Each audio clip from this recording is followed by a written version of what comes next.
Good afternoon, everyone.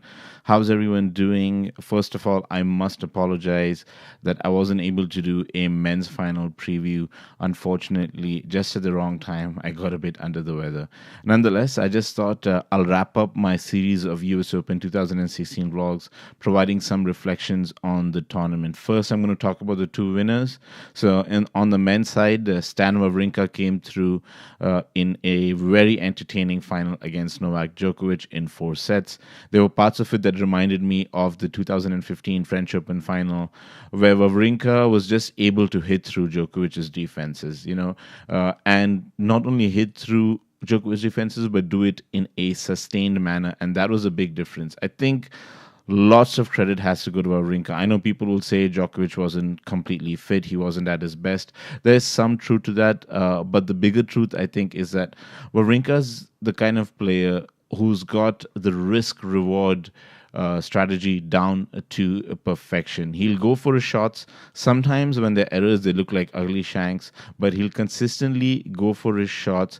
And he also chooses the right time to go for his shots. It's not like he's all power and all aggression. He knows how to stay in long rallies. He's physically strong. Despite being 31, I think he's displaying a mental and physical tenacity that most young players who should be in their prime don't even have. So a lot of credit goes to him. And I know some people have issues with his whole brain gesture over there, but the fact of the matter is he is a more resilient player now, and he's actually a more intelligent player as well. He gets his tactics right in big matches, and it's no fluke that someone like Novak says that this guy is a big game player. There is a big truth to that. This Wawrinka genuinely is a big game player.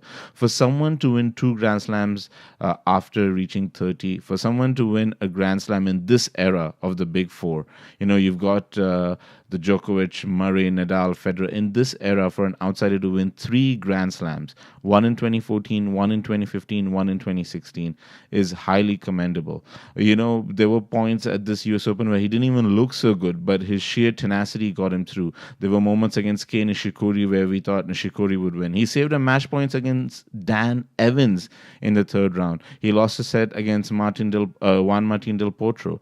So there were moments where he really had to dig in, and he's played some inspired tennis. I mean, who wouldn't? Which tennis fan wouldn't appreciate that single-handed backhand? It's just a thing of beauty.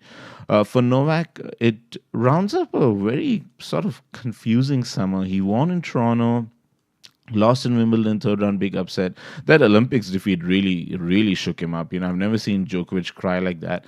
And then at the US Open, there were doubts about his fitness. In the first round, he beat Jerzy Janowicz. He didn't look very good.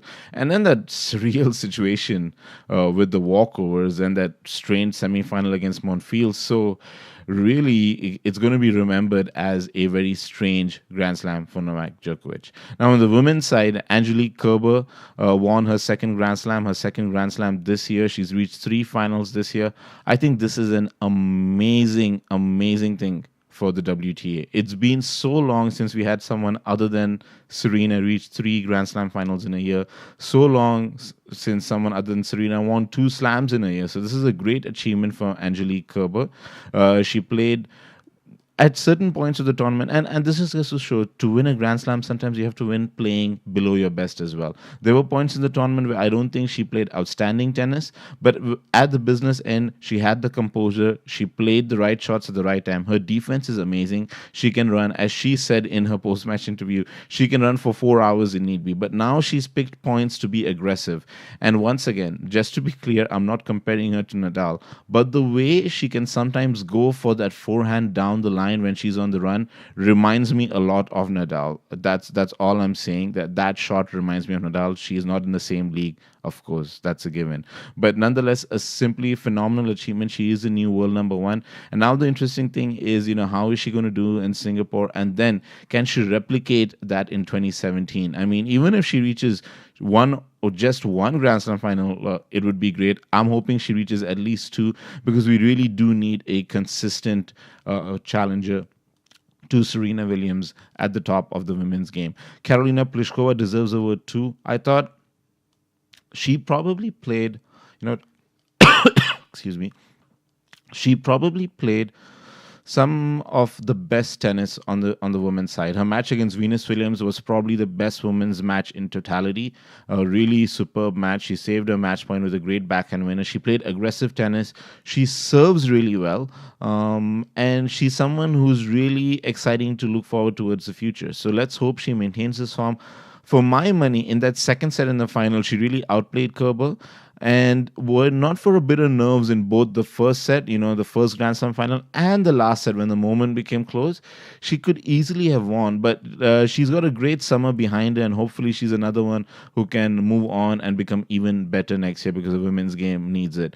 Some quick notes on some of the other players in this tournament. I thought Luca Pui was a great watch. I really didn't expect him to follow up his Wimbledon quarterfinal. Now the key for him is that we can see he has a game. He's an interesting player. He's exciting to watch. He's aggressive of both the backhand and forehand. He's pretty smart at the net as well. He's got good touch. It's about overall match intelligence now, because at Wimbledon, he had those 2 5-setters, and then in the quarterfinals against Thomas Burditch, he lost easily in straight sets. Over here, he had 3 5-setters and then lost easily to Gael Monfils in straight sets. So here's a young player to look out for. If he can allay match intelligence into his overall game, then we really could be seeing something special. Juan Martín del Potro made the quarterfinals at a Grand Slam after a long time. It was great to see. The big question now with Delpo is that backhand. Is that a confidence thing, that he's not hitting through his backhand, or is backhand always going to be like that now?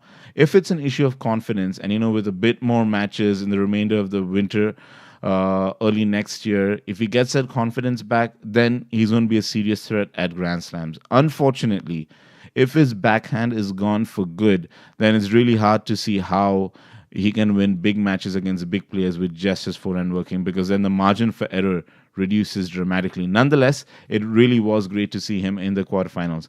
Ana Konja, she was a fantastic revelation, the young Croatian teenager. She made the quarterfinals. She didn't play her best in the quarterfinals, but she played some fantastic tennis leading up to it.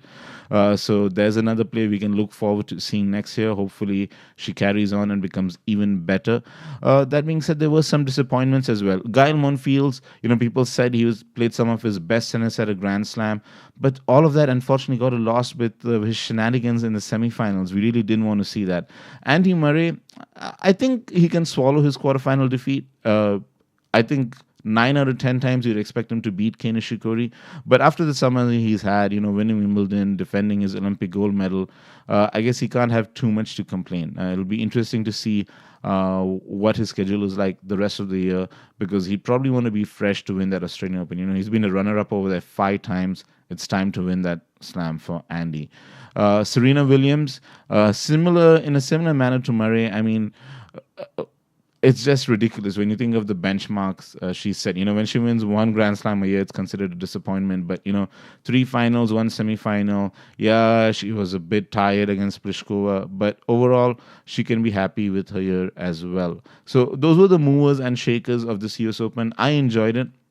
The one thing I didn't enjoy, I found that in this US Open, and it could be because of the Olympics, that the summer schedule was too packed, I saw way too many walkovers. I just wasn't used to seeing that at a Grand Slam, and hopefully in 2017 it just reverts back to course without an Olympics. I'm hoping that was the reason and there was no other reason. Of course, it was also one of the hottest and most humid US Opens in recent history, so that made it challenging for the players. Nonetheless, there were plenty of good matches. In a sort of weird way, I thought many of the good matches were in the first week, and in the second week, I know both finals were actually very good finals, and I guess maybe that's all that a tennis fan really wants. You can't be too picky. So I'll say overall it was a positive US Open 2016. I hope all of you enjoyed some great tennis. I hope all of you enjoyed my previews as I stumbled and mumbled through this. I'm going to get back to my morning coffee and hope that all of you enjoy. If I don't mess up my studio here. Yeah, I hope all of you enjoy a fantastic day and enjoy the rest of the tennis season.